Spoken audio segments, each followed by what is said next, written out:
Hai, Assalamualaikum warahmatullahi wabarakatuh. Kembali lagi bersama saya, Sutradara Capung Terbang. Di channel ini, channel yang membahas informasi dan trik kehidupan sehari-hari ala Sutradara Capung Terbang, serta konten membaca buku syar'i untuk menambah pengetahuan ilmu agama Islam kita, agar dapat bermanfaat baik di dunia maupun di akhirat kelak. Amin ya robbal alamin. Nah, kali ini saya akan kembali lagi membahas tentang 61 kisah pengantar tidur karya Muhammad bin Hamid Abdul Wahab. Diriwayatkan secara sahih dari Rasulullah Shallallahu Alaihi Wasallam dan para sahabat radhiyallahu anhuma.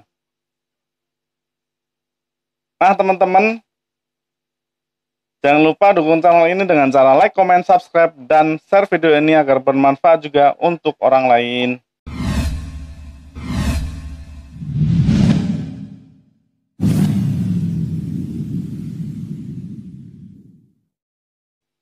Nah, teman-teman, kali ini saya akan membahas di halaman 178.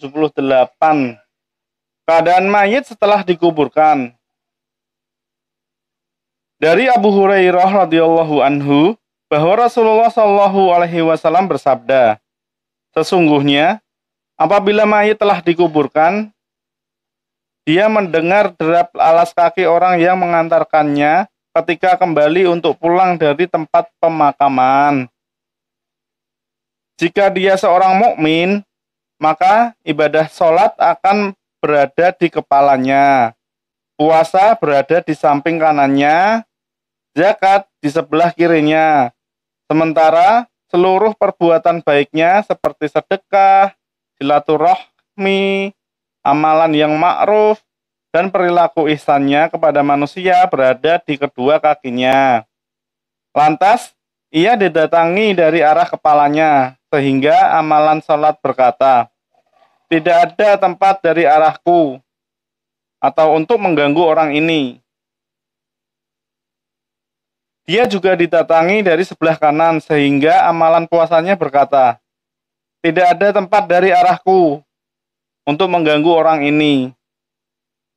Ia kembali didatangi dari arah kiri, sehingga amalan zakatnya berkata, tidak ada tempat dari arahku untuk mengganggu orang ini.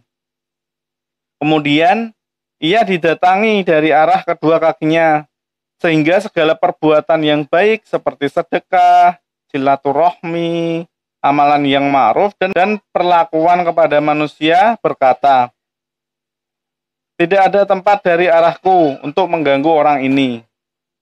Kemudian dikatakan kepadanya, duduklah dengan tenang. Orang mukmin itu duduk dan diibaratkan seperti matahari yang tenggelam. Para malaikat bertanya kepadanya, apa yang telah kamu katakan tentang lelaki yang diutus kepada kalian? Yang dimaksud adalah Nabi Muhammad SAW. Apa yang kau persaksikan atasnya? Orang mukmin itu menjawab, berilah aku kesempatan untuk mengerjakan sholat terlebih dahulu. Dikatakan kepadanya, engkau boleh mengerjakannya, tetapi jawablah terlebih dahulu pertanyaan yang kami ajukan kepadamu. Apa pendapatmu tentang seorang lelaki yang berada di tengah-tengahmu? Apa komentarmu? Apa yang engkau persaksikan atasnya? Yaitu Nabi Muhammad SAW. Orang mukmin itu menjawab, lelaki itu adalah Muhammad. Aku beraksi bahwa dia Rasulullah SAW. Dia telah datang kepada kami dengan membawa kebenaran dari sisi Allah Subhanahu wa Ta'ala. Dikatakan kepadanya, ya benar, kamu telah hidup berdasarkan keyakinan ini, meninggal dunia dengan keyakinan ini, dan akan dibangkitkan berdasarkan keyakinan ini, insya Allah. Lantas, dibukakan untuknya salah satu dari pintu-pintu surga. Kemudian dikatakan kepadanya, inilah tempat tinggalmu, dan segala isinya yang telah dipersiapkan Allah untukmu. Maka, dia merasa lebih bahagia dan gembira. Selanjutnya dibukakan untuknya salah satu pintu-pintu neraka, sambil dikatakan, inilah tempat tinggalmu dengan segala isinya yang telah dipersiapkan Allah jika kamu berbuat maksiat kepadanya. Dia semakin merasa gembira dan bahagia karena tidak termasuk golongan ahli maksiat. Kemudian kuburnya dilapangkan sepanjang 70 hasta. Diberikan lampu penerangan dan jasadnya dikembalikan seperti semula. Dan ruhnya diletakkan ke dalam burung yang bertengger di atas pohon dalam surga. Itulah yang dimaksud dengan firman Allah Subhanahu wa taala dalam surat Ibrahim ayat ke-27. Allah meneguhkan iman orang-orang yang beriman dengan al-qaulud sabit atau ucapan yang teguh dalam kehidupan di dunia dan di akhirat. Al-Quran surat Ibrahim ayat ke-27. Namun, apabila orang tersebut kafir, maka ia akan didatangi di kuburnya dari arah kepalanya, dan ia tidak menemukan suatu kebaikan apapun yang bisa melindunginya. Kemudian didatangi dari sebelah kanannya, dan dia tidak menemukan kebaikan apapun yang bisa melindunginya. Lalu didatangi dari bagian kedua kakinya, dia juga tidak menemukan kebaikan apapun. Lantas dikatakan kepadanya, duduklah.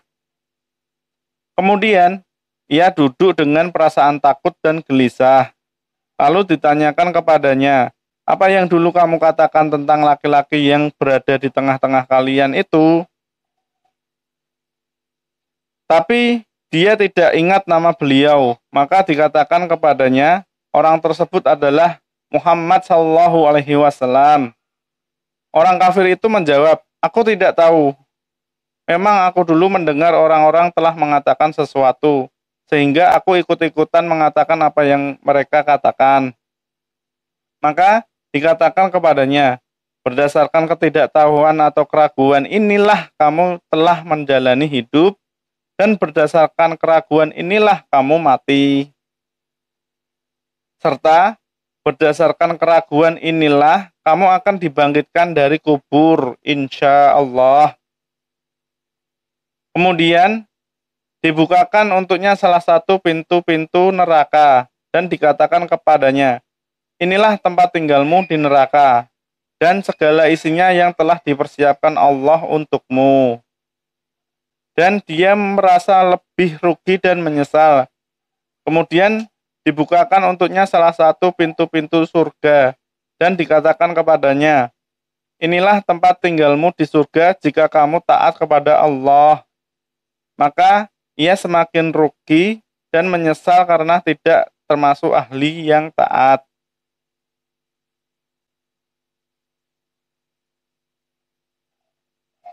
Kemudian disempitkan kuburnya hingga tulang-tulang rusuknya saling bersilangan dan menjadi ringsek.